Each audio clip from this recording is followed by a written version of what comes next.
Alright, well, I'm back again. Today is Monday, March the 25th. It's the Monday of the Holy Week. Excuse me. And I just come out here to a different place today. I've been here before, but it's been a while. I don't think you can see it on the screen right now, but I'll show it in a minute when I take the camera. There's a pond right back here. It's called Pilcher's Pond, and I'll show it to you here in a few minutes. But today I want to read to you, grab my Bible here from picking up kind of where from my last devotional that I did yesterday. Hopefully the camera will not quit recording on me today. Hopefully it'll continue to record. But to pick up from yesterday, this is in Mark 11, Mark chapter 11, verse 11. It says, "And Jesus entered into Jerusalem and into the temple. And when he had looked round about upon all things, and now the eventide was come, he went out unto Bethany with the 12. And on the morrow, when they were come from Bethany, he was hungry. And seeing, I've got a little bee or yellow jacket here wants to buzz around me.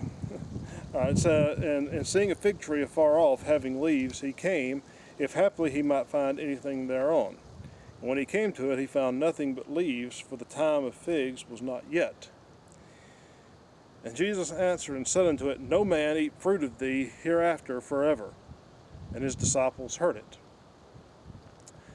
And they came to Jerusalem, and Jesus went into the temple, and began to cast out them that sold and bought in the temple, and overthrew the tables of the money changers and the seats of them that sold doves, and would not suffer that any man should carry any vessel to the temple. And he taught, saying unto them, Is it not written, My house shall be called of all nations the house of prayer? But ye have made it a den of thieves. And the scribes and chief priests heard it, and sought how they might destroy him, for they feared him, because all the people was astonished at his doctrine. And when even was come, he went out of the city. And in the morning, as they passed by, they saw the fig tree dried up from the roots. And Peter, calling to remembrance, saith unto him, Master, behold, the fig tree which thou cursest is withered away. And Jesus answering saith unto him, Have faith in God. For verily I say unto you, that whosoever shall say unto this mountain, Be thou removed, be thou cast into the sea, and shall not doubt in his heart, but shall believe that those things which he saith shall come to pass, he shall have whatsoever he saith. Therefore I say unto you, whatsoever things you desire, when you pray, believe that you receive them, and ye shall have them." This is the day that that day of the week, right after his triumphal entry. He comes by the next day, and he's hungry, and he sees this fig tree, and coming up to it, there's no figs on it, so he curses the tree and says, Let no one ever eat from you again. And then the next day it says, when they came into Jerusalem again, they noticed the tree had withered away and died. And Peter was astonished by it. He said, Lord, the tree that you cursed, it's not only no fruit on it, there's no leaves or anything on it, it's dead. And Jesus just says to him, Have faith in God. And getting on with the next thing he says, which I'll come back to. Now this little story here of the fig tree is sort of in the Gospel of Mark here, in the 11th chapter, is that what I just told you was surrounded, or it surrounds, it sort of sandwiches in a story of Jesus, of maybe the more known story of Jesus clearing the temple of the money changers. He goes into the temple and sees them buying and selling doves and whatever else it was, the animals, the sacrificial animals that they were selling in there. And he throws them out. He overturns the tables of the money changers. And he says, paraphrasing here, he says, My house is written, My house is to be called a house of prayer for all the nations, but you've turned it into a den of thieves. That's two different Old Testament quotes. One's from Isaiah and one's from Jeremiah.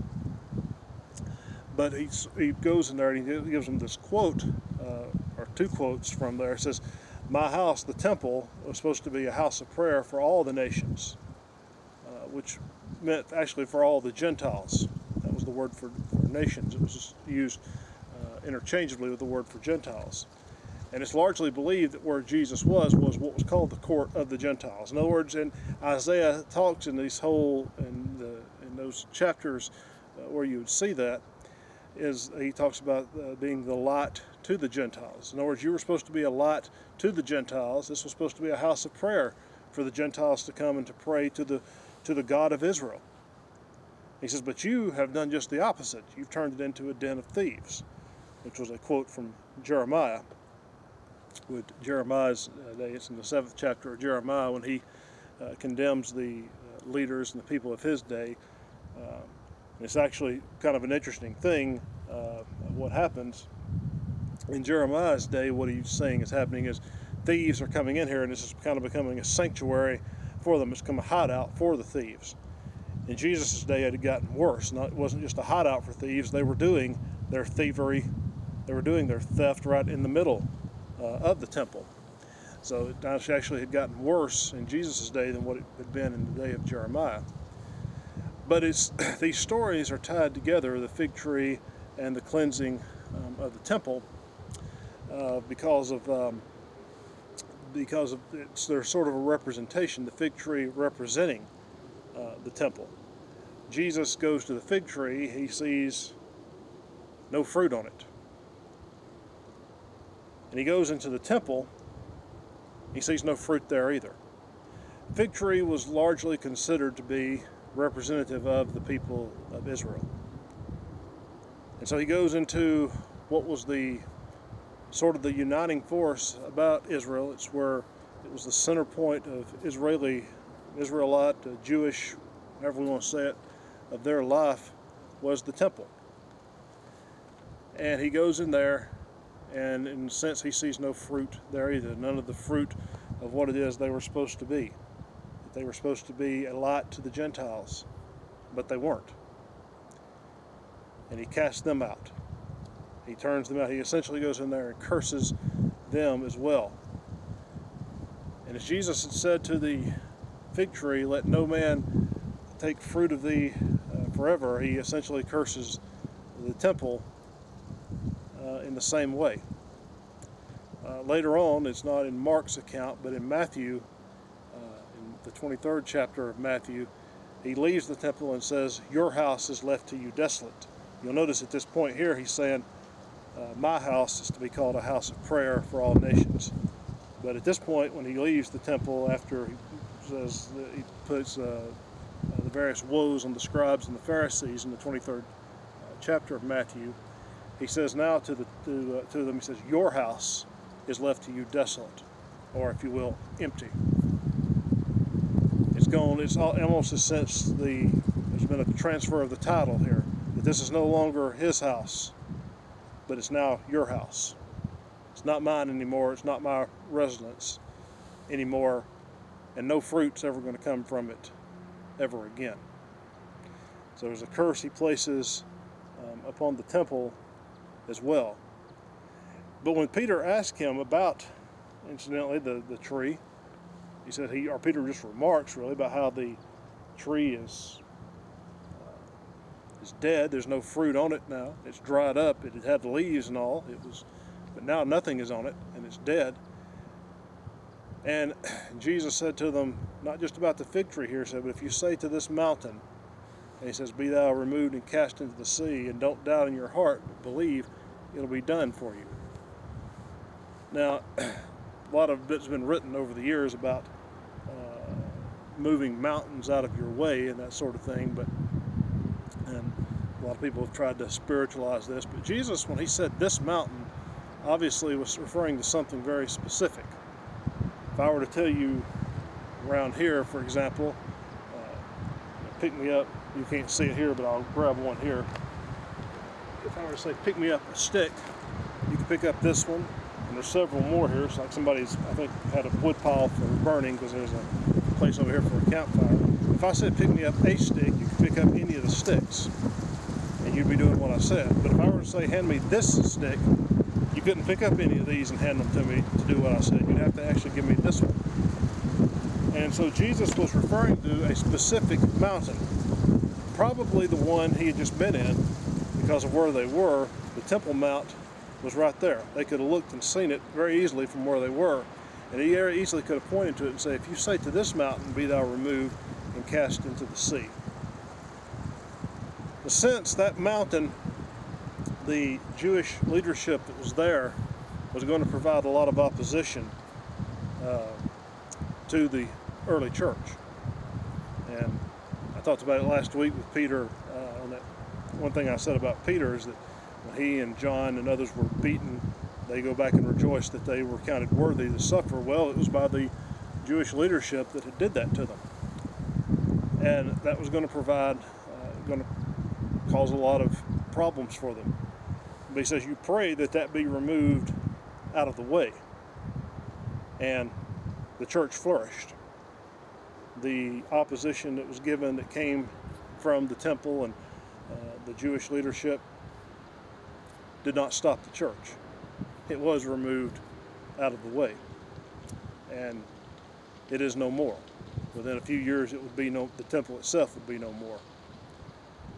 That's the idea of what he's talking about with prayer. He says, when we have faith in God and we pray the things according to his will, he says, he hears them. But nevertheless, this is what Jesus had talked about. He shows, you can see a transition here from, the house that he calls his house, in a sense, is cursed just like that tree. No fruit is ever going to grow off of it. There's a bit of the transition, even in Jesus' own ministry. He talks about the new wine and the old wineskins and so forth. There's that transition of what's going on in the covenants that will come. So, and we'll talk more about that in this coming week, so I'll do more of these. Hopefully you can hear me well. The wind is picking up here. It's pretty windy out today. And now I'll show you the picture, or show you the I said about the pond. It's over here. I said I think all you could see was the top of the tree line over there, but there's a walk down here closer to it.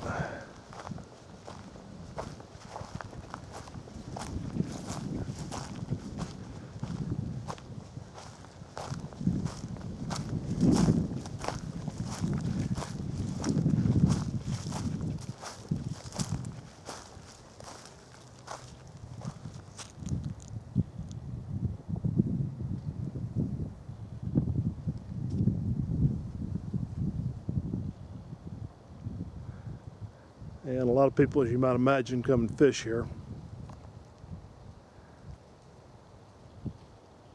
So let me see if I can zoom in. I don't know if you can see it so well. Right there, it's a birdhouse. I hold this steady here. I haven't seen any birds in there, but that's a place for birds to come and nest. And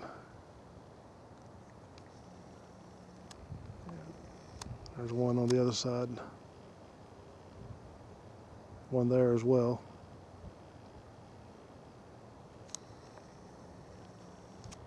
So that's the little pond around here. One of the first videos I ever made with this thing here. It wasn't the first one, it was one of the first ones I made. I filmed not too far from here. And you can see this one over here. Another one now, you can see the wind blowing those pine trees there.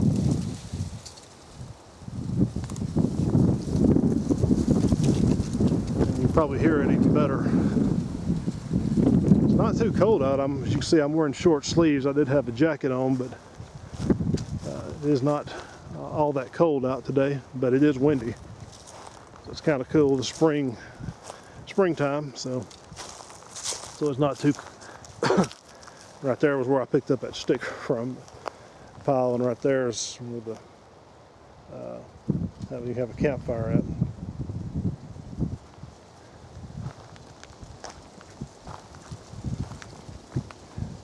I'll show you something here too.